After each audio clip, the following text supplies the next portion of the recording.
Bienvenidos, muy grato saludarles, tanto a los radioescuchas de Radio Universidad en el programa Construyendo Oportunidades, como a quienes en esta oportunidad están conectados en tiempo real.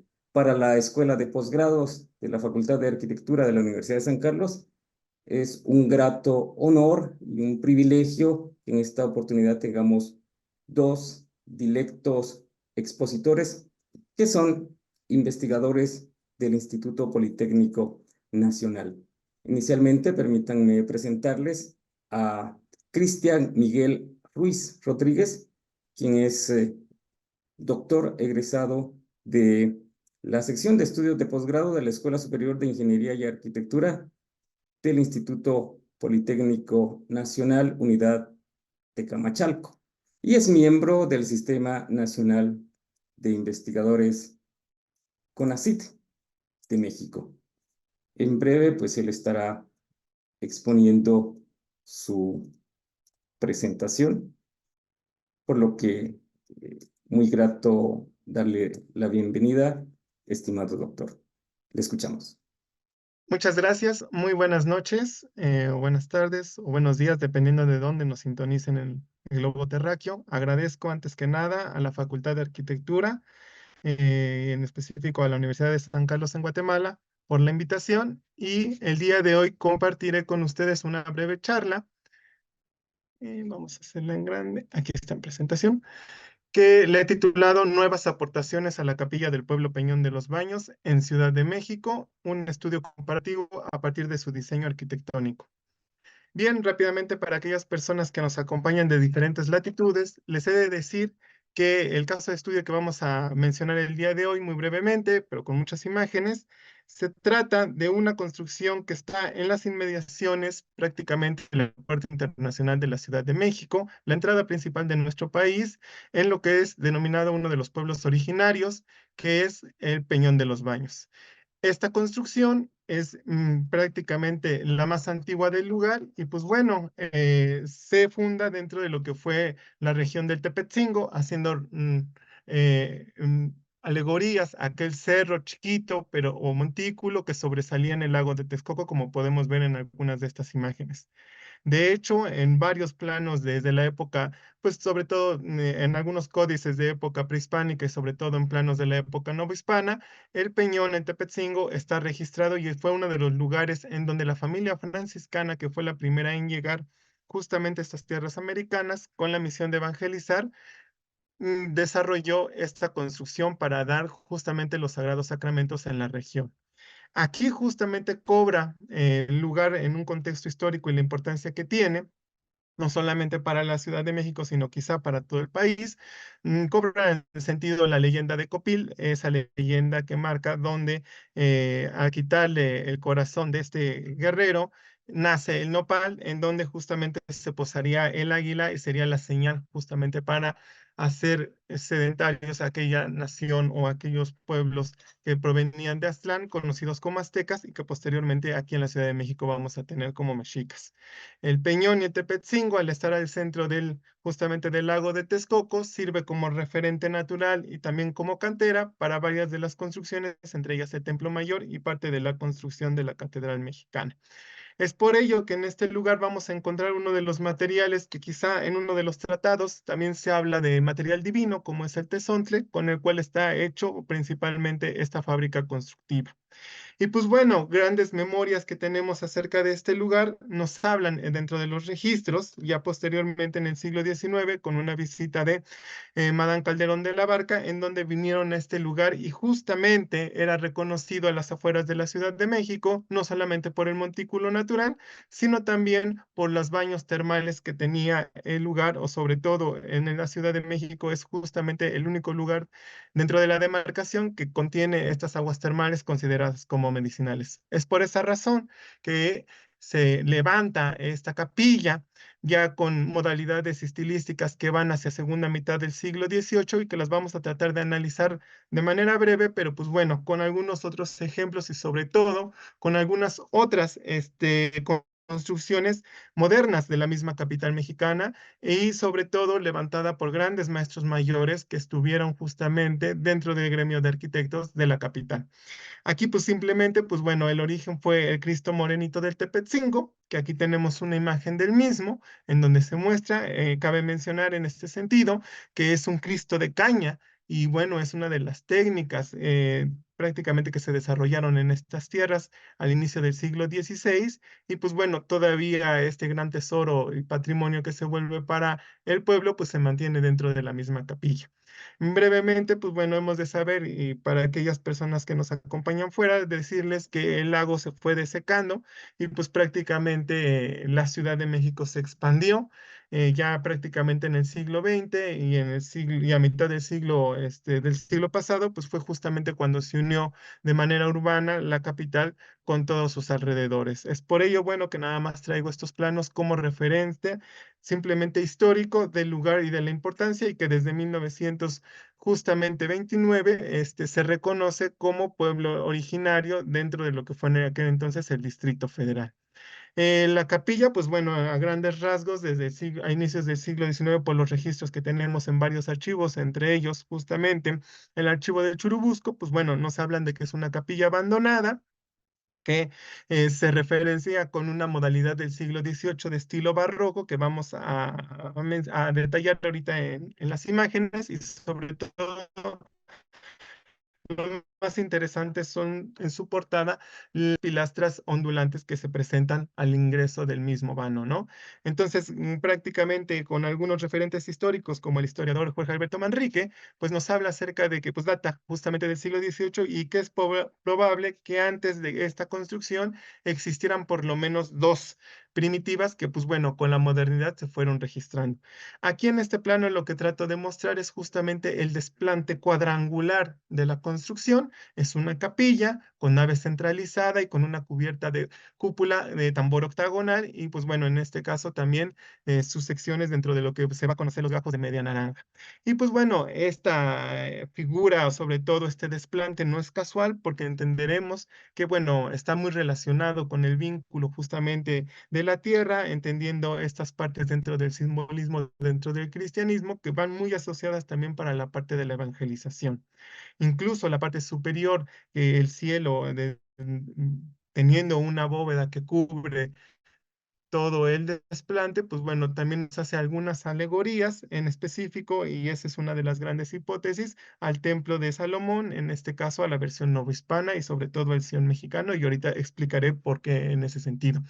Gracias a una serie de planos, tanto arquitectónicos y como de conjunto, podemos observar que, bueno, sobre por sus dimensiones esta capilla, justamente cuadrangular, y al levantar y al observar justamente la portada y la fachada en específico, podemos ver el tamaño que tiene, que es monumental. Incluso ya con una propuesta, que pueden ser muchas, dependiendo de la imaginación que uno tenga también como arquitecto, como geómetra, podrá hacer algunas pues bueno, hipótesis para ver cuál es la proporción y sobre todo la distribución en el diseño de la misma capilla. Como ustedes lo pueden observar, dentro de esta lámina he hecho una propuesta en la cual se ven sobre todo la posición tanto de espadañas, de accesos, de ejes de diseño verticales, incluso las mismas dimensiones tanto de la linternilla como de la cúpula, relacionadas todos en proporción con la misma iglesia. Pero dado que fue una iglesia y sobre todo una capilla a inicio del siglo XX y posteriormente con la modernización de la urbanización y sobre todo en la instalación del Aeropuerto Internacional de la Ciudad de México, esta capilla queda desunida de su pueblo originario. Y bueno, el abandono y sobre todo el sismo que tuvimos el 19 de septiembre de 2017 fracturó sobre todo y prácticamente puso en riesgo de que se fuera a demoler este inmueble. Incluso el retablo que tiene con algunos de los santos que en pantalla se alcanzan a ver, destacando al centro la Virgen de Guadalupe, y sobre todo custodiada por los cuatro evangelistas, con pintura de lienzo, podemos ver el gran deterioro y el escurrimiento por el cual pasaban, no solamente en el gran retablo, sino también en el intradós de la cúpula, al ver el desprendimiento del aplanado y permitirnos así también observar justamente el material con el cual está construido, que en este caso es el tesontle. Son breves fotografías que registré antes de la restauración que se tuvo durante la época de pandemia en el año 2020, 2021 y 2022, donde pues bueno, se reinauguró, pero bueno, al momento ha quedado igual sin servicio. Incluso se atrevieron a colocar una lona dentro de la cúpula y eso puso más en riesgo, como se alcanza a ver justamente dentro de esta imagen, ahí provocando un efecto invernadero dentro del mismo que estaba precisando o sobre todo haciendo que creciera maleza en el interior de la misma, ¿no? Afectando todo el inmueble. Y aquí podemos ver todos estos daños y deterioros registrados en el 2017. La transformación urbana fue, pues bueno, brutal porque se urbanizó todo el lugar, dado que este espacio era prácticamente el que sobresalía en el pueblo inicial y sobre todo antes de que se construyera, como yo bien les decía, el aeropuerto internacional, pues bueno, va a hacer justamente que a través de planes de movilización y sobre todo de trayecto de conectividad dentro de la ciudad, justamente la capilla quedara, sí, desintegrada de la población original en este caso. Y eso ha motivado a que en las nuevas generaciones, sobre todo en los jóvenes que tienen alrededor de 19, considerando ya esta edad dentro de México, hasta los 29 años, pues bueno, que prácticamente más del 90-95% no conozcan dentro de la localidad, dentro del territorio, el edificio antiguo. Esto porque, bueno, se construyó el circuito bicentenario y también una línea de transporte colectivo metro, incluso el cerro de Tepetzingo, como se puede ver en estas fotografías, pues bueno, perdió esa relación con la iglesia original y pues bueno, se le dio prioridad justamente a la conectividad. Pero bien, a lo que yo quiero llegar con todas estas imágenes que aquí se puede observar, como incluso dentro de la época modernista del funcionalismo, quedó rodeada por una serie de departamentos de 4 niveles, sí, y la iglesia pues prácticamente quedó invisibilizada y de restringido acceso al lugar, al igual que sumar justamente todas las instalaciones del sistema de transporte colectivo metro y sobre todo los espectaculares que pues evidentemente sobresalen y rodean esta construcción.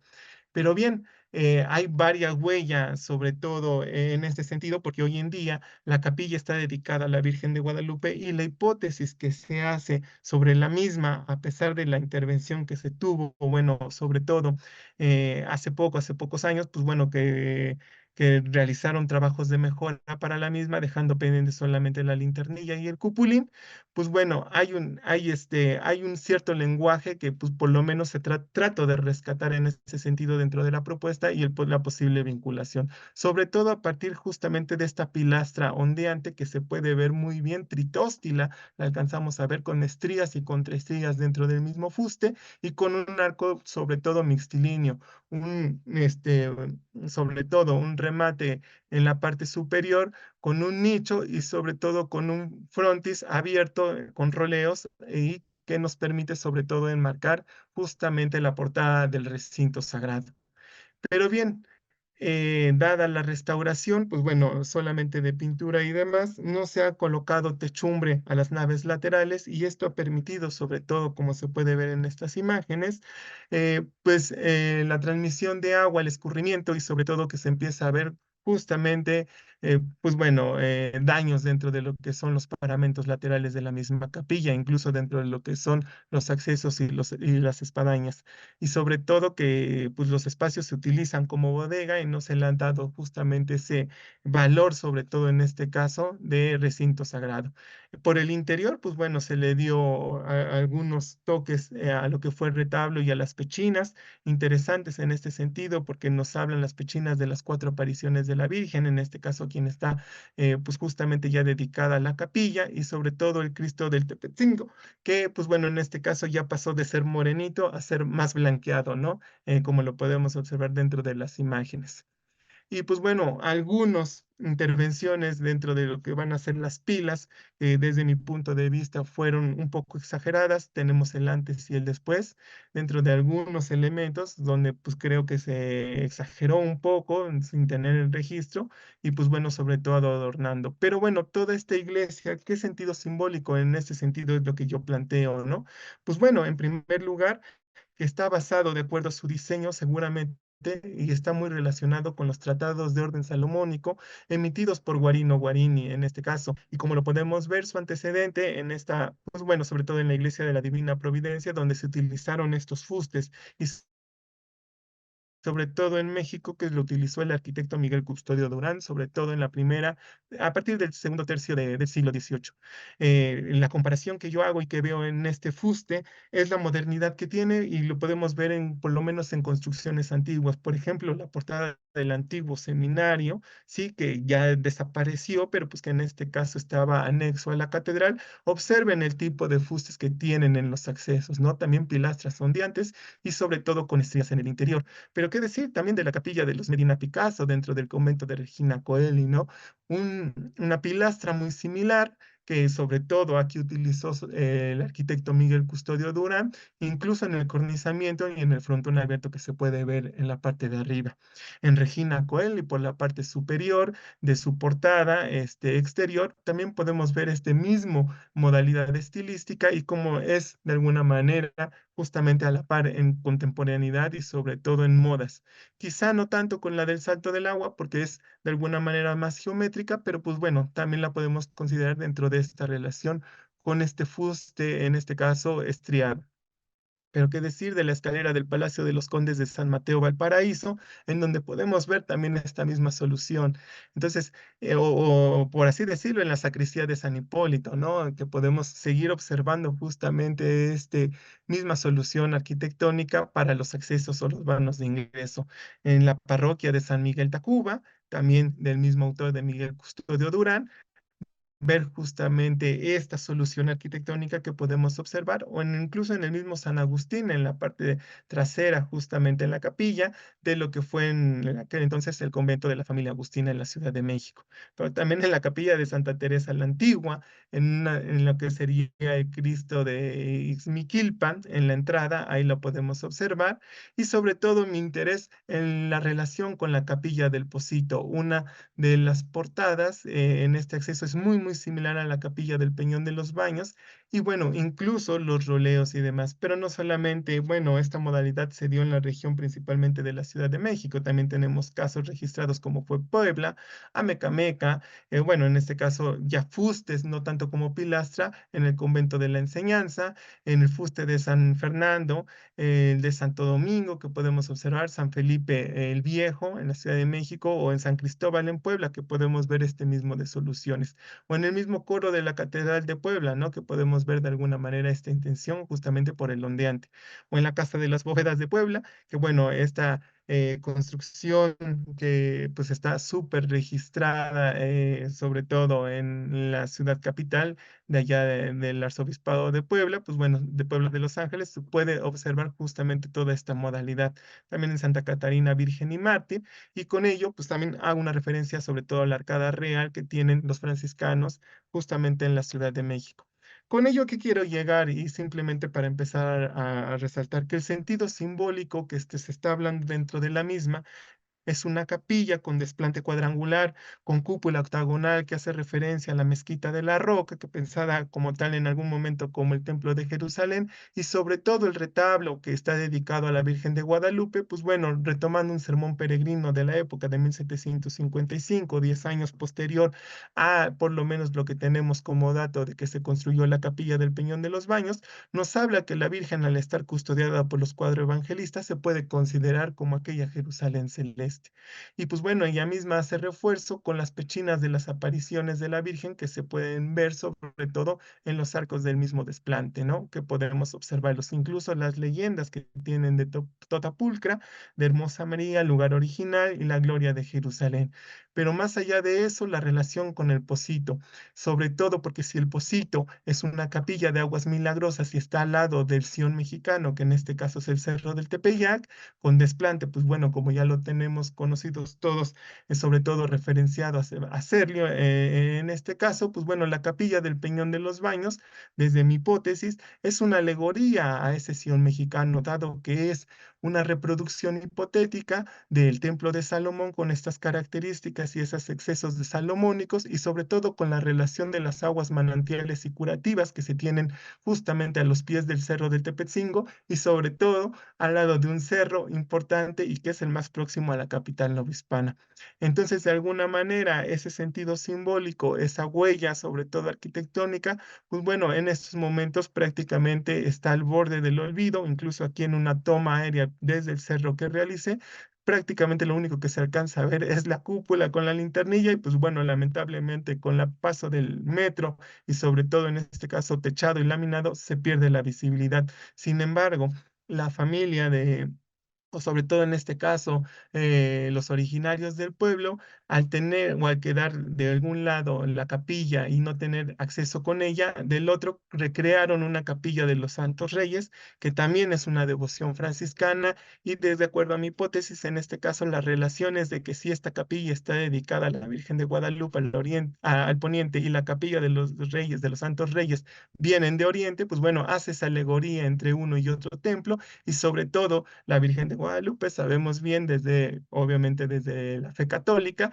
está esperando a Cristo. Entonces, las similitudes que trata de recuperar para una capilla ya super neocolonial de los años 40 en México, pues bueno, no deja de lado justamente el original, que en este caso fue la capilla de Santa María de Guadalupe. Lamentablemente, pues bueno, hoy con el aeropuerto internacional, pues prácticamente está desapercibida y con los tres iglesias que se han realizado a necesidad del pueblo que quedó justamente del lado de circuito cortado por la movilización, pues bueno, la capilla está totalmente olvidada y sin servicio religioso. Prácticamente estas es lo que trato de rescatar con esta investigación y sobre todo con este texto y con esta breve presentación, en la cual pues agradezco y estoy respetando el tiempo para esperar los comentarios de la doctora en este momento. Muchas gracias. Muchas gracias al doctor Cristian Miguel. A continuación, pues les presentamos al doctor Alejandro Jiménez Vaca. Él es egresado del Instituto Politécnico Nacional, donde también es profesor e investigador. De hecho, pues es arquitecto egresado de la UNAM, pero también es profesor e investigador de la Unidad Tecamachalco del Instituto Politécnico Nacional desde 2014. Y en esta oportunidad, pues él es uno de los invitados. Es destacable que él es medalla Alfonso Caso 2010 por los estudios de la maestría en arquitectura en posgrado de arquitectura de la UNAM. Es premio nacional INA Francisco de la Maza 2018 a la mejor investigación. Es premio nacional de INA también Francisco de la Maza 2011 a la mejor tesis de maestría. Miembro del Sistema Nacional de Investigadores nivel 1 de la línea de investigación arquitectura e ingeniería hidráulica de los siglos 16 al 20, arquitectura y patrimonio industrial. Es actualmente coordinador académico del programa de doctorado de ciencias en arquitectura y urbanismo de la ESIA CETI. Tiene diversas publicaciones referentes a la tecnología hidráulica y virreinal. En fin, es un verdadero honor para la Escuela de Posgrado de la Facultad de Arquitectura y también para los escuchas de Radio Universidad contar con su participación el día de hoy. En tanto comparto su presentación, puede iniciar doctor Alejandro Jiménez. Muchas gracias, arquitecto Miguel. Y como decía el doctor Cristian, muchas gracias a la Facultad de Arquitectura y a la Universidad de San Carlos de Guatemala por la invitación. Entonces, ya es una investigación que tiene mucho tiempo. Me la solicitan en ocasiones de la D. Esta investigación nació en base a la identificación de las acequias de la Ciudad de México. Entonces, las acequias de la Ciudad de México no se pueden ver de una manera aislada, sino que hay que verlas en conjunto con todo el sistema hidráulico de la Cuenca de México. Entonces, bueno, si podemos a la siguiente diapositiva, por favor. Bueno, entonces, como decía, es un sistema muy complejo. Se encuentra en el centro del país, en la capital, este, bueno, la principal referencia geográfica que hay en torno a la Cuenca de México, pues es la Ciudad de México, que se encontraba en la zona central, en el punto, casi en el punto más bajo de todo este sistema hidráulico de la Cuenca de México. La cuenca de México es una cuenca endorreica, una cuenca cerrada, una cuenca que no tenía salida al mar.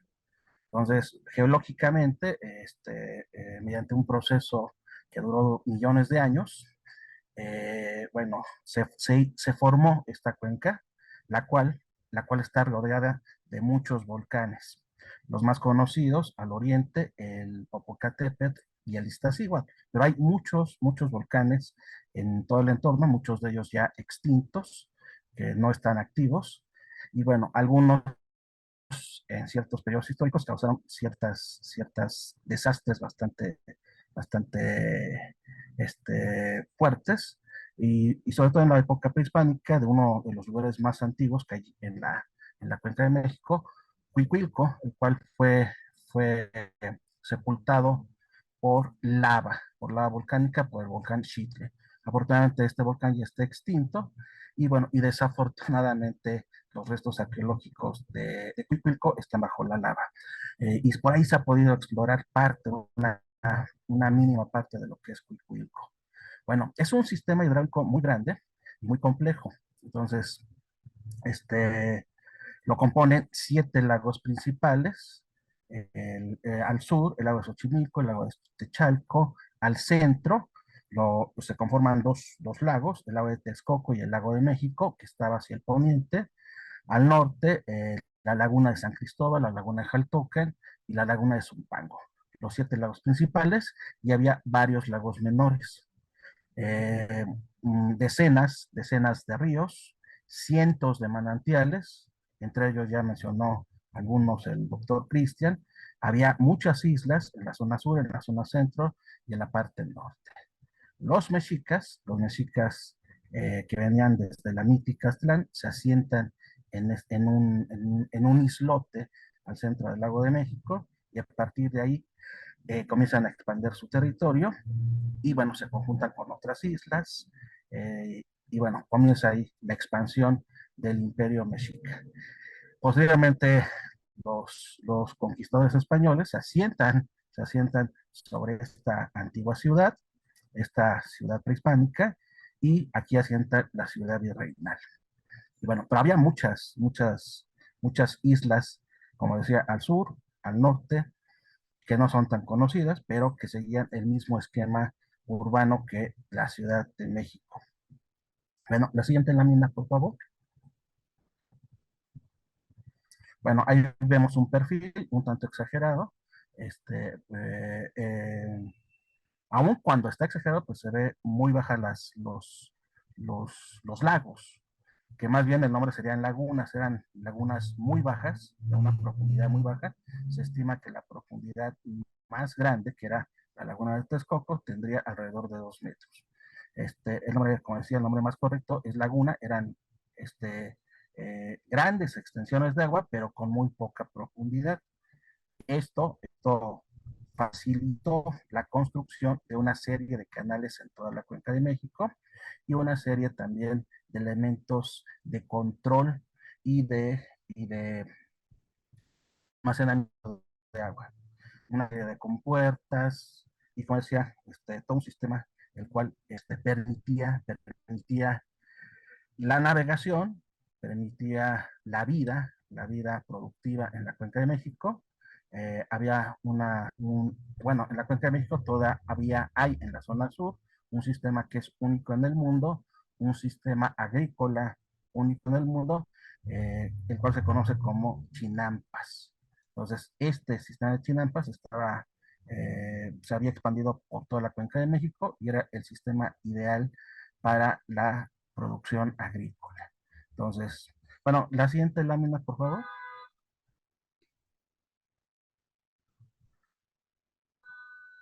Bueno, esto está relacionado con el pasado geológico de la Cuenca de México. Como decía, es una zona volcánica, y también, pues esta situación de volcanes activos y extintos, también trae consigo una serie de soluciones salinas que quedan impregnadas en el suelo. Entonces, la Cuenca de México también se caracteriza por tener una alta salinidad. Hay mucho salitre en la Cuenca de México. Por ahí este es un plano edafológico de la Cuenca de México, y por ahí en verde se ve uno que se llama Solonchak. Solonchak es una palabra de origen ruso que quiere decir sal. Es un terreno salitroso. Y bueno, en general, pues los demás terrenos también se caracterizan por tener una alta salinidad. Esto repercute en la conservación de los edificios antiguos y nuevos, ya que el salitre es una, un deterioro que sufren, como decía, edificios antiguos y edificios contemporáneos, y que se convierte en un problema en la manera en que se debe solucionar estos deterioros que causan sobre todo en los muros de mampostería. Bueno, si pasamos a la siguiente lámina, por favor. Bueno, como decía, el principio de esta investigación fueron las acequias, ver distintos tipos de acequias en distintas partes del mundo, y por lo general, por lo cual se reconocen o se caracterizan las acequias en otras partes del mundo, es porque estas son excavadas en la tierra. Las acequias o canales, la acequia tiene una etimología de origen árabe que quiere decir la regadera. Esto significa que se utilizaba principalmente para cuestiones agrícolas, para irrigar campos de cultivo. Entonces, pero bueno, tiene muchos otros usos, para cuestiones ornamentales, para cuestiones de protección militar, para cuestiones de navegación. Ese es el uso que tiene en varias partes del mundo, sobre todo en Europa. Y bueno, la palabra sequía, como decía, es de origen árabe, y esta pasa a España, y de España pasa a la Nueva España, este término de acequia. Pero bueno, en general, pues son canales excavados en la tierra. La siguiente lámina, por favor.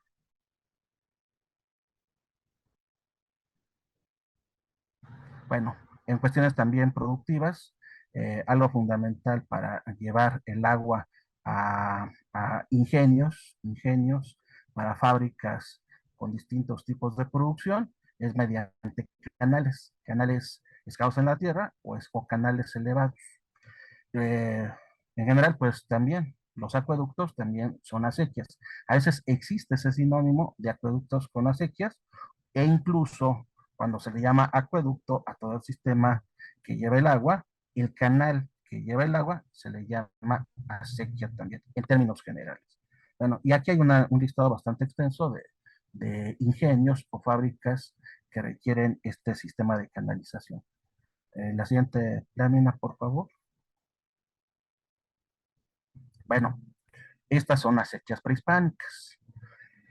Y bueno, en diversas culturas prehispánicas, bueno, tienen distintos nombres, distintas maneras de llamar a estos canales, a estas acequias. En la zona central adquiere el nombre en náhuatl. Es más conocido el nombre en lengua oficial del Imperio Mexica, y bueno, se le conoce como Apantle. Sería el término genérico. Apantle quiere decir camino de agua. Es agua, y pantle, muro, camino o algo similar. Entonces es camino o muro de agua, el Apantle, en términos generales. Y de ahí hay otros nombres derivados del Apantle. Hay canales pequeños y canales más grandes. Las vías principales, los canales más grandes, de grandes dimensiones, que pueden utilizarse para la navegación, también se les conocía como acalotes. Y como decía, viene de atl, de agua en náhuatl. Entonces, bueno, en general, pues son acalotes los canales más grandes, y los caminos más pequeños, los canales más pequeños se los conoce como apantes. Y bueno, y aquí hay distintos sitios en donde se pueden encontrar restos de canales prehispánicos. Eh, la siguiente lámina, por favor. Y bueno, como les decía, bueno, estos son diversos sistemas que utilizaron canales para irrigar campos de cultivo. Del lado izquierdo, en la parte superior, perdón, del lado derecho, en la parte superior, vemos el sistema de metepantles, que se utilizaban principalmente en la zona de la Mixteca de México, en la zona de Puebla y Oaxaca. Ahí nace este sistema de pantles, perdón, de metepantles, que son terrazas que están divididas o contenidas por magueyes. De ahí la palabra de Metepantle, de Metepetl, que significa maguey. Pero bueno, esa es la principal característica de que están contenidos por magueyes, pero pueden estar contenidos por cualquier otro material, por piedras, por troncos o ramas. Pero bueno, se forman una serie de terrazas y para comunicar las distintas terrazas hay una serie de canalizaciones. Entonces, este sistema, como decía, nació en la Mixteca, entre la región de Puebla y Oaxaca, y de ahí se extendió por toda la Nueva España, en la zona de Chiapas, en la zona maya, al norte, lo que sería los estados de Chihuahua, de Coahuila, en Monterrey, etcétera. Fue un sistema que tuvo mucha difusión por toda la Nueva España, gracias a los aliados de los españoles en la conquista de México, los tlaxcaltecas. Los tlaxcaltecas adoptaron este sistema de cultivo y se encargaron de difundirlo por toda la Nueva España. Ya cuando comenzó la expansión del virreinato español y el asentamiento de nuevas ciudades.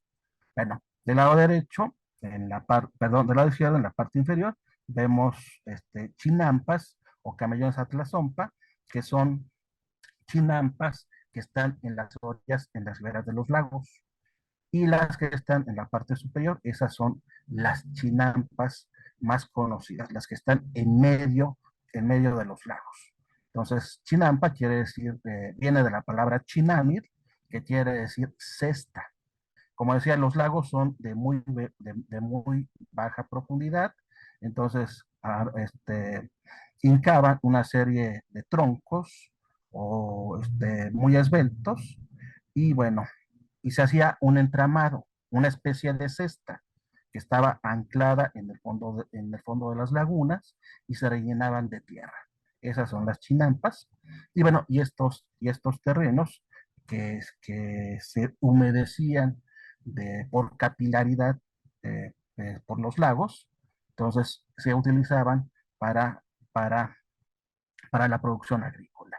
Estos todavía sobreviven en la zona sur de la Cuenca de México, en la zona de Xochimilco, en la zona de Tláhuac y otros lugares que existen en la Cuenca de México. Pero este fue un sistema muy generalizado en toda la Cuenca de México y fue muy característico de la Ciudad de México. Fue la manera en que expandieron su territorio en la Ciudad de México los mexicas y que siguió existiendo hasta muy avanzado el virreinato y siglo XIX.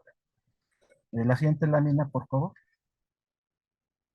Bueno, ahí vemos lo que les mencionaba, este entretejido de estos postes, de estas estacas que quedan clavadas en la tierra y que contienen la tierra de las chinampas. Ahí vemos la cesta, el chinamir, que da el nombre al sistema de chinampas. La siguiente lámina, por favor. Bueno, esto es bueno, pues muy rápido, esto es un, un registro que hizo el doctor William Edulito, el investigador de la Universidad si no me acuerdo, de la Universidad de Austin, en Texas. Y bueno, los dibujos yo los hice en base a los datos que da el doctor William Edwin Little. Él los describe en esta obra de canales de riego en el México prehistórico, y lo que yo hice es dibujarlos para ver gráficamente las diferencias y también la cronología y la evolución de los canales en la época prehispánica. Y como podemos ver, son muy diversos y varían dependiendo el sitio en el que se encontraban. Dependía también las características del terreno. Algunos son muy pequeños porque el terreno era muy duro, o incluso se tenía que excavar directamente dentro de la roca. Entonces, en algunos casos son muy pequeños, de algunos cuantos centímetros, y algunos muy grandes, de varios metros. Pero bueno, bueno, aquí está de manera gráfica esta evolución de los canales en base a los datos que da el doctor William Edulidor. La siguiente lámina, por favor. Y bueno, aquí vemos ya la Cuenca de México, parte de la Cuenca de México, porque faltan todavía ahí los lagos de la zona norte. Este, es, este plano de rutas de navegación está basado en el plano del arquitecto Luis González Aparicios, que lo hizo a finales de los 70, que entre comillas lo concluyó porque él nunca dijo que lo había concluido, no estaba satisfecho con ese trabajo. Y bueno, se publica, si mal no recuerdo, en el 71, lo publica el INA en el 71, rescatando los apuntes del arquitecto Luis González Aparicio. Entonces, es una reconstrucción de cómo se encontraba la Cuenca de México en el momento de la conquista. Y bueno, con algunas líneas donde se ve un desecamiento. Ahí se ve un margen azul claro y el otro más oscuro. Entonces, el más claro indica el nivel que se encontraba al momento de cuando llegaron y ya la siguiente línea indica ya un desecamiento poco años después que se asentaron en la Cuenca de México. Y bueno, y ahí se pueden también ver caminos de tierra, caminos de agua, calzadas que comunicaban las distintas islas, como podemos ver al centro, perdón, del lado izquierdo, casi al centro, la isla más grande, que es la Ciudad de México, que se juntó, digamos, entre comillas, con otra isla que se encontraba al norte, que era la ciudad de Tlatelolco, y otros poblados pequeños, y podemos ver muchas islas pequeñas por ahí, alrededor de la Ciudad de México, y al sur también varias islas. Entonces, pues como decía, era todo un sistema urbanístico y también todo un sistema hidráulico muy complejo. Había calzadas que comunicaban la Ciudad de México con los poblados más cercanos, y estas calzadas también servían en el sistema hidráulico. Eran calzadas dique que servían para comunicar, pero a la vez servían para contener el agua, para evitar inundaciones de un lago al otro. En tiempo de lluvias, este, pues se elevaba el nivel de los lagos y hacía que un lago, el nivel del agua, el agua se desbordara sobre el siguiente lago. Como decía, es una cuenca y un lago está sobrepuesto al otro, y entonces eso hacía que en temporada de lluvias la Ciudad de México pudiera inundarse. La Ciudad de México era un sitio muy importante, era la capital de la Nueva España, entonces todo este sistema hidráulico servía para evitar que la Ciudad de México se inundara. Preferían inundar otras zonas, ya sea el norte o el sur, pero evitar que la Ciudad de México se inundara. Aún así, hubo muchísimas inundaciones. Y bueno, también hubo rutas de navegación, que son las que están marcadas en rojo. Entonces, bueno, me tardaría mucho en explicar todas estas rutas de navegación. Algunos partían hacia el sur, otras hacia el oriente, otras bordeando esta serie de, de cerros que se encuentran entre los lagos del sur y los lagos del centro. Y bueno, y como decía, pues, es una zona volcánica. En esta zona del centro, que dividen los lagos del sur y del centro, hay varios volcanes que ya están extintos. Y bueno, y también sirvió para hacer proyectos en épocas posteriores.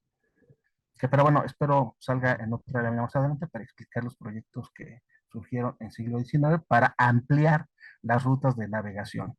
En la época virreinal se hacía esta navegación en base a canoas. Ya en siglo XIX se incorporaron buques de vapor. Desde mediados del siglo XIX y hasta principios del siglo XX hubo varias rutas de vapores que salían de la Ciudad de México y llegaban hasta el poblado de Chalco en el lago del sur, que podemos ver del lado derecho. Entonces, ahí había 3 embarcaderos que pertenecían a la provincia de Chalco y esta provincia servía de conexión vía tierra hacia el puerto de Acapulco. En el puerto de Acapulco llegaban todos los productos que se importaban de China y de Medio Oriente, productos que venían desde la India y bueno, y de Medio Oriente, llegaban al puerto de Acapulco y después llegaban a esta zona de Chalco y de ahí a la Ciudad de México. Entonces, pues bueno, aquí de manera general se muestran las rutas de navegación. Como decía, me podría tardar mucho explicando cómo era esta comunicación. Mejor pasamos a la siguiente lámina.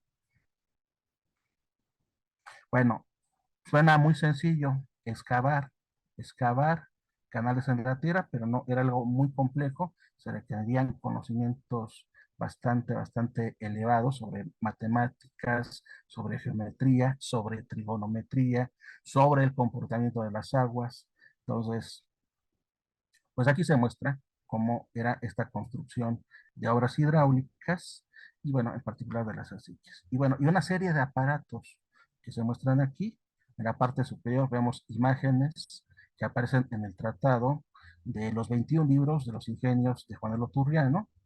Y bueno, se muestra ahí el corobates, este aparato en forma de cruz, que es distinto a la versión romana, que la versión romana es un banco con una ranura en el centro. Sigue manteniendo los mismos principios del funcionamiento del corobates, pero la apariencia es distinta. En la parte inferior vemos una ampliación de un levantamiento que hizo el maestro mayor de arquitectura, Ignacio de Castera, donde se muestra una plancheta topográfica, y que aparece en un tratado muy importante del arquitecto Antonio Plo y Camil. Este tratado se llama el Arquitecto Práctico Civil Militar y Agrimensor. Entonces, según el arquitecto Antonio Plo y Camil, uno de los aparatos más eficaces y más exactos para hacer levantamientos de agrimensura o topográficos es la plancheta, y se conjunta con otro aparato que se utilizó por muchos cientos de años, el libela acuaria o nivel de agua. Estos dos aparatos eran los idóneos, según varios arquitectos novohispanos y según Antonio Plicamín, para hacer levantamientos o construcción de obras hidráulicas. Pero bueno, en general de cualquier tipo de obra, pero eran los idóneos para hacer levantamientos o tener el control en las construcciones. La siguiente lámina, por favor. Si me avisan, por favor, cómo voy de tiempo, no quiero pasar. Bueno, bueno, aquí vemos en la parte superior izquierda cómo se utiliza el libela acuaria. Ahí vemos una imagen hipotética de cómo se podría utilizar el nivel de acuaria o nivel de agua. Y bueno, y del lado derecho vemos un dibujo de maquinaria que se proponía para la limpieza de las acequias, para el mantenimiento de las acequias y también para la limpieza de los lagos. Entonces, como decía, las acequias no son naturales. Las acequias son construcciones y son parte de un sistema hidráulico muy complejo. Entonces, para que sigan funcionando se requiere mantenimiento. Y bueno, y el mantenimiento se hacía de manera manual. Entonces, con azadones, con palas, con cestas, se recogía todos los asolves que había en las acequias. Y como pudieron ver en el mapa anterior que se mostraba en la cuenca de México, las acequias eran muy grandes, eran enormes. Entonces, era muy costoso el mantenimiento de las acequias. Hay registros y presupuestos de lo costoso que era hacer este mantenimiento de las acequias. Y bueno, y este gangil, que se muestra del lado derecho, una pequeña embarcación con cuchara, preveía que mediante estos medios mecánicos podría reducirse los costos del mantenimiento de las acequias. Se podía hacer más rápido la limpieza y hacerlo más económico.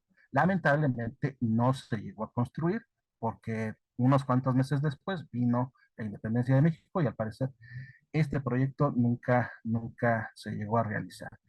Aquí estaba el proyecto de este pontón, este pontón, de esta pequeña embarcación con cucharas para extraer los asolves, y de ahí se planteaba que se construyeran varias más para limpiar, como decía, las acequias y los lagos de la cuenca de México. Pero no se llegó a construir. Sin embargo, hay fotografías ya de finales del siglo XIX y principios del siglo XX donde se ven barcos más grandes con otros materiales, y se ve que ya son producto de la industrialización, que quizás se pudieron haber comprado en Europa y traído aquí a México para la limpieza de los lagos. Lamentablemente no tengo esos datos, y lamentablemente no tengo la fotografía de estas embarcaciones que se llegaron a ver a finales del siglo XIX y principios del siglo XX. Pero sí llegó a ver después la implementación por medios mecánicos, la limpieza y el mantenimiento de los canales.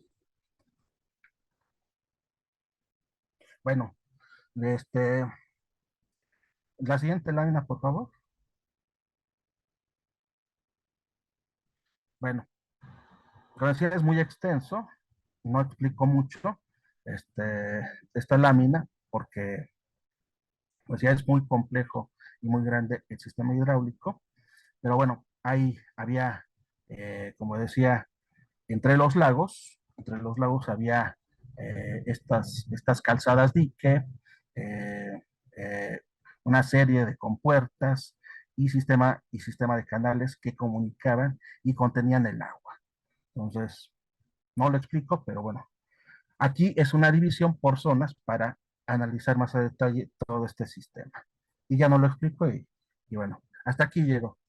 Con esto concluyo y espero les haya sido de su agrado esta breve plática. Muchas gracias. Muchas gracias al doctor Alejandro Jiménez Vaca.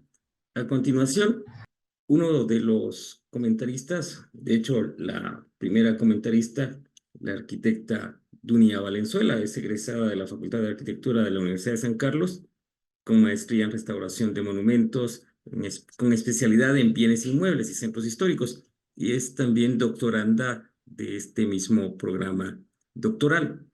Además, ella ha realizado durante 30 años distintos proyectos de restauración y conservación en Antigua Guatemala, y es también docente universitaria en distintas instituciones universitarias y varias publicaciones en las cuales es coautora. Bienvenida, maestra Dunia Valenzuela, le escuchamos. Muchas gracias. Buenas noches a todos. Sí, yo solamente quiero resaltar algunos de los puntos que nos ha compartido. Muchísimas gracias al doctor Cristian Miguel, porque para mí ha resultado así muy impresionante, la forma en que se ha trabajado esta capilla, sobre todo puntualizando cómo esta capilla, una capilla histórica, fue prácticamente como tragada por la modernidad, que es algo que tenemos siempre como muy cercano, cómo no se les da ese valor inicial a los edificios históricos, y es después y gracias a estas investigaciones, estos proyectos de restauración que podemos hacer desde nuestra especialidad, que los edificios se pueden ir recuperando poco a poco. Y resalto sobre ello esa actitud esa primera actitud que tuvieron cuando que usted comentaba, que habían cubierto la cúpula de la capilla con una lona. Pues sí, eso es lo que vamos a encontrar muchas veces, ese deseo de los vecinos, de la comunidad de actuar, pero que siempre después vamos a ver que necesitamos ese enfoque técnico que podemos aportar desde la restauración de monumentos para que eso que se hizo con buenas intenciones no resulte contraproducente para para la conservación de estos edificios que constituyen también la recuperación de nuestra historia. Entonces, ese punto me pareció muy, muy importante. Gracias por compartirnos. También lo otro es cómo a partir de este estudio precisamente para la restauración de la capilla, donde empieza a estudiar los elementos arquitectónicos como normalmente lo hacen desde otras profesiones, pero que ya se amplía ese estudio, se ve cómo se utilizan, por ejemplo, esos fustes precisamente de las pilastras en otros edificios y se sigue, así como usted lo hizo, se sigue estudiando hasta encontrar esa relación con la capilla del Pocito. Y entonces esa forma de establecer las relaciones, ese simbolismo de capillas, de aguas curativas milagrosas, bueno, pues sí, esos también son parte de esos aportes que podemos dar como restauradores. Entonces yo creo que también es algo importante de resaltar, porque ya a partir de ahí, una vez encontrada ese hilo que las puede unir estas dos capillas, y entonces ya podemos entrar a otro tipo de simbolismos que usted remarca muy bien, que nos explica también, me parece, cuando menciona ese simbolismo, esa alegoría entre la otra capilla de los Reyes Magos y una capilla destinada a la Virgen. Entonces, y una Virgen que está en estado de expectación, pues porque así es la Virgen de Guadalupe. Entonces, ese caminar me parece increíble también y es parte de esos aportes que podemos dar para la valoración de nuestros edificios históricos, que no es solo porque están ahí porque fueron construidos hace mucho tiempo, sino porque también tienen otro significado puede tener otro significado para la comunidad y es también parte de lo que nosotros como restauradores vamos construyendo.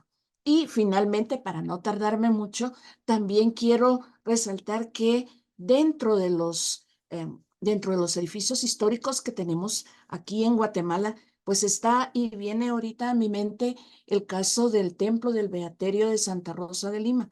Y viene a mi mente porque usted mencionaba cómo esta capilla se vuelve como importante para el pueblo, para la comunidad, y cómo se rompió al poner estas vías de infraestructura que sin duda son necesarias, pero que también es necesario conservar esa relación, esa interacción social en la comunidad.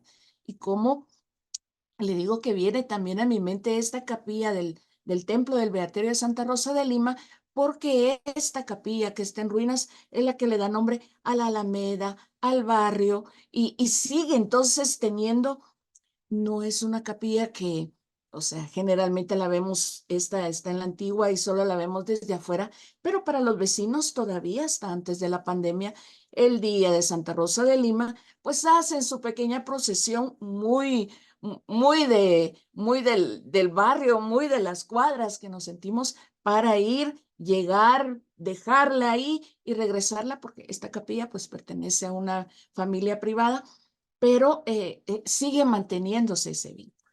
Entonces ahí vemos otro de los aportes que podemos hacer, que hacemos como restauradores, porque al ir interviniendo en los edificios históricos, también estamos recuperando esa historia, ese sentimiento le estamos dando otra vez el valor. Entonces, si yo pudiera, si nos pudiera comentar más adelante, ¿cómo es esa reacción de la comunidad hacia esta capilla ahora que ya está restaurada? Entonces, aquí me quedo y muchísimas gracias, de verdad. Qué bonito su aporte, qué bonito su trabajo, y escuchándolo, claro que me dan ganas de ir a verla, a conocerla. Gracias, entonces. Muchas gracias a la maestra Dunia Valenzuela. A continuación, el maestro Werner Mesa va a comentar otra de las charlas de esta noche. Él es docente titular en la Facultad de Arquitectura de la Universidad de San Carlos, egresado como arquitecto de la misma Facultad de Arquitectura de la San Carlos y por supuesto, con maestría en restauración de monumentos de la misma facultad. Ha sido integrante del Consejo Nacional para la Protección de Antigua y por algún tiempo trabajó en el Consejo Nacional para la Protección de Antigua Guatemala. Y se ha dedicado por muchos años a trabajar restauración de monumentos y de hecho reside en Antigua Guatemala. Bienvenido, maestro Werner, le escuchamos. Muchas gracias por la invitación y bienvenidos a los doctores expositores que nos han dedicado su tiempo y tan valiosa aportación. En honor al tiempo, trataré de ser sumamente directo sobre el tema hidráulico tan importante y tan poco estudiado, en mi opinión, en la ciudad de Guatemala, en la nación. Un tema que produce lo que pudiéramos llamar arquitectura hidráulica. Una serie de ingenios, ¿verdad? Como los molinos, trapiches, etcétera, etcétera. En Antigua Guatemala específicamente tenemos elementos, objetos arquitectónicos puntuales, como son las cajas de agua, fuentes, búcaros, acequias, y toda una serie de elementos arquitectónicos que forman parte de nuestro patrimonio cultural, cuyo estudio no ha sido focalizado desde esta perspectiva, sino tocado como patrimonio, sin darle este aglutinante, ¿verdad? Que básicamente es la fuente de vida, el agua.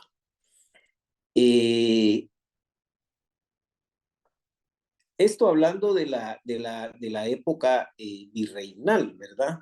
Sin embargo, también existe mucha arquitectura previa a la ocupación española. Elementos puntuales como puentes, sistemas de riego que sobreviven a la fecha. Es interesantísimo ver cómo, por ejemplo, en Sunil aún riegan el agua con unas como palas gigantescas de madera, etcétera, etcétera. Entonces, brevemente, yo solo quiero felicitar por su trabajo al doctor Alejandro Jiménez Vaca y motivar a los arquitectos deseosos de estudiar la maestría en restauración, que hay muchísimo trabajo por realizar. Hay muchísimo que investigar y que no perder la perspectiva que todo esto coadyuva a fortalecer nuestra identidad cultural. Conocer nuestro patrimonio fortalece esta identidad, nos ayuda al orgullo de ser guatemalteco, que creo que es algo que hace falta fuertemente en nuestro país, ¿verdad? Es este tema de estar orgullosos, y cómo podemos estar orgullosos de lo nuestro si no lo conocemos.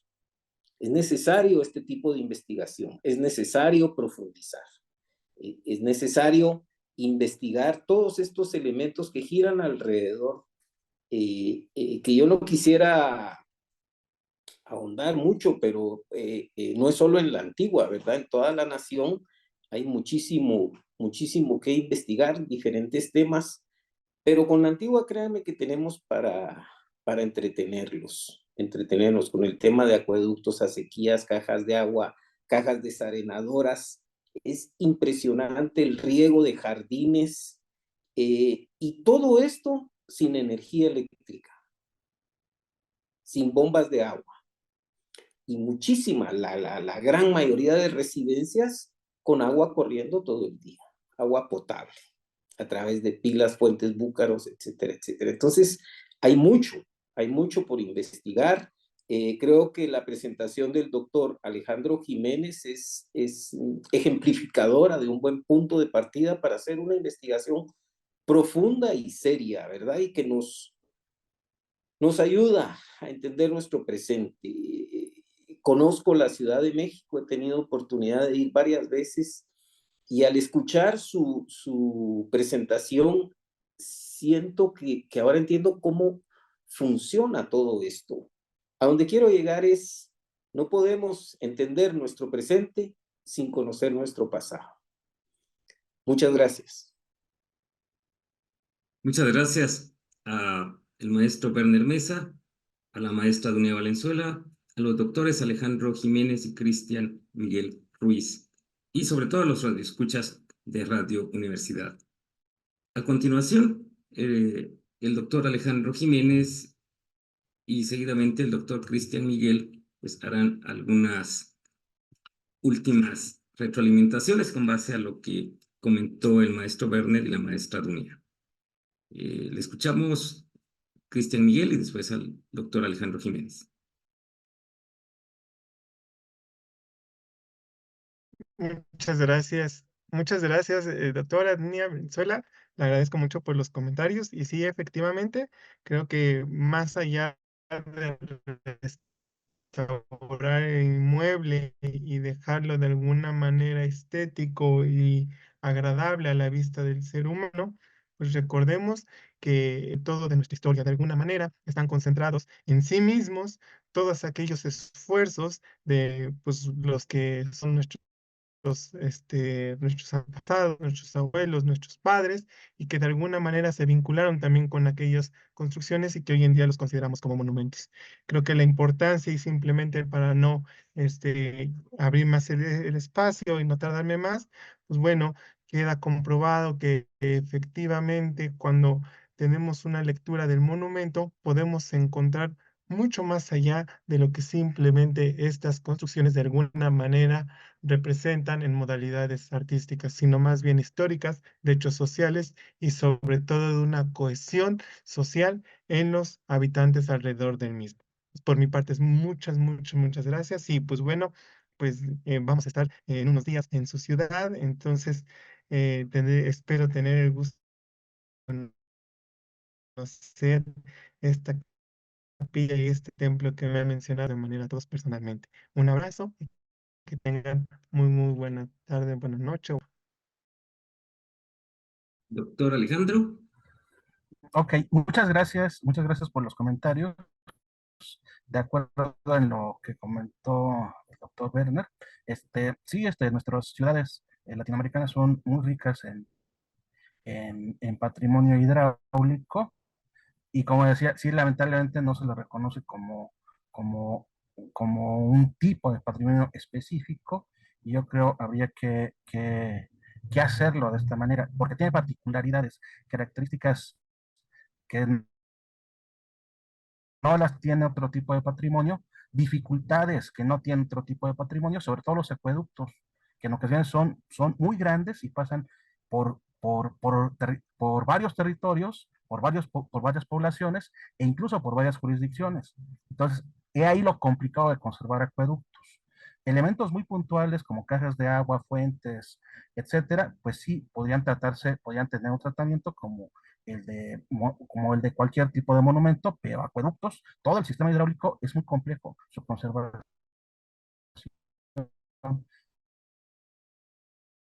Entonces yo creo sí debería tener un tratamiento muy especial, muy particular. De todos estos elementos que tiene la ciudad, la ciudad de Antigua, y estamos deseosos de verlos. Van algunos alumnos de maestría y otros de doctorado que están interesados en el tema y que tienen temas ligados a la hidráulica y estamos ansiosos de ver la ciudad de Guatemala. Lamentablemente, pues el sistema hidráulico prehispánico y virreinal pues se perdió. Ahí quedan vestigios por ahí perdidos entre la mancha urbana, algunas compuertas, algunos restos de diques o albarradones, y son escasos los vestigios que quedan de este gran sistema hidráulico en la Cuenca de México. Pero bueno, afortunadamente hay otros sitios donde todavía sirven, donde todavía están vivos, y, y bueno, pues esperemos verlos pronto. Bueno, muchas gracias. Muchas gracias al doctor Alejandro Jiménez. En este momento, pues algunas preguntas, comentarios a través del chat podrían expresarlas. Una de ellas es del maestro urbanista Carlos Ayala, quien pregunta, ¿cómo desaparecieron los lagos, estimado doctor Alejandro Jiménez? Fueron sustituidos por la mancha urbana. Eh, Se fueron desecando poco a poco, fue sustituyéndose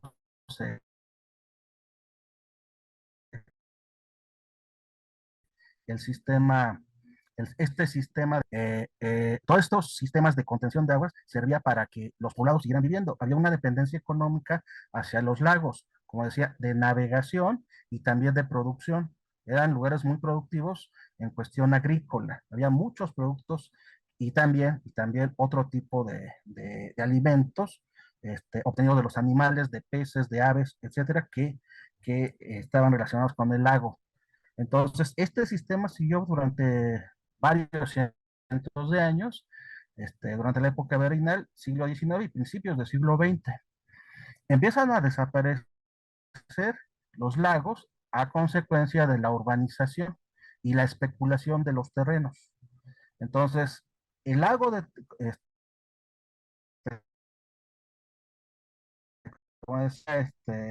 este sistema servía para, pero en época de el nivel de los lagos bajaba su nivel. Incluso algunas zonas llegaban a estar totalmente secas. Y eso pasaba con el lago de Texcoco. Y esto era un problema en cuestiones de sanidad. Entonces provocaba este, que la tierra se levantara. El lago de Texcoco era una zona muy salitrosa, entonces volaba el aire con sal a la Ciudad de México y provocaba erupciones en la piel, provocaba molestias en la garganta, en las vías respiratorias, y entonces vieron como una solución el urbanizar en primera instancia el fondo del lago de Texcoco. Y bueno, los lagos pues desaparecieron entre comillas, pero vuelven a surgir en época de lluvias. Hay unas inundaciones tremendas en época de lluvia. Se inunda toda la zona metropolitana de la Ciudad de México. Entonces, se sustituyó por otro sistema, un sistema de drenaje. Entonces, fue la política a partir de alrededor de mediados del siglo XX hasta la actualidad, el sacar toda el agua de lluvia. Y bueno, para que toda la mancha urbana siga subsistiendo. Pero aún especulación inmobiliaria para ir poco a poco construyendo en lo que fueron el lecho de los lagos. El sistema hidráulico que provenía de la época prehispánica se siguió respetando durante la época virreinal. Se construyó en la época virreinal un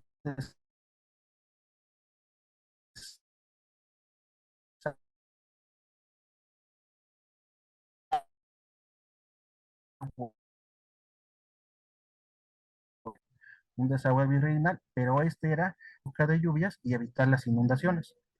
Y se construyó otro desagüe durante el siglo XIX bajo el gobierno de Porfirio Díaz. Entonces, estos desagües que se construyeron era para desaguar el agua en época de lluvias y evitar las inundaciones, no para desecar los lagos. Al contrario de lo que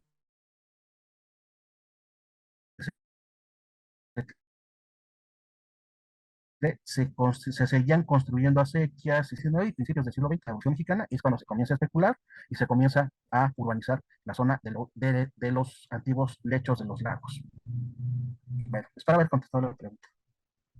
Muy bien, muchas gracias, doctor Alejandro Jiménez Vaca.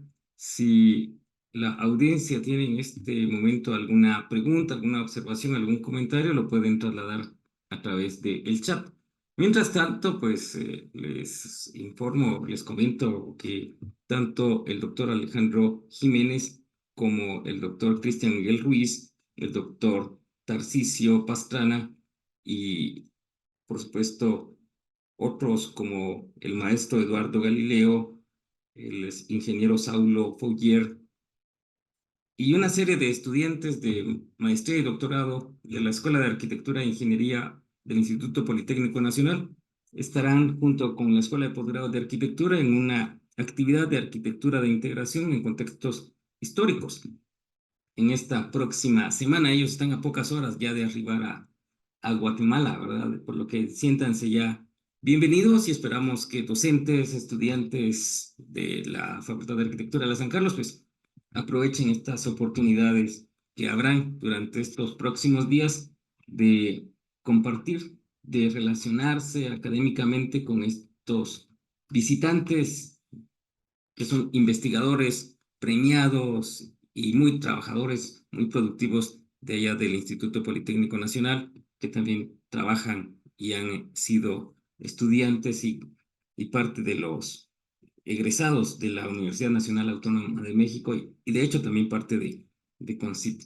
No hay comentarios, no hay preguntas, entonces nos quedamos con este agradecimiento a la visita que están realizando allá en Antigua Guatemala los profesores que mencionamos y los 25 estudiantes. El acto de inauguración se va a realizar este lunes 22 a las 6 de la tarde en la iglesia de Capuchinas.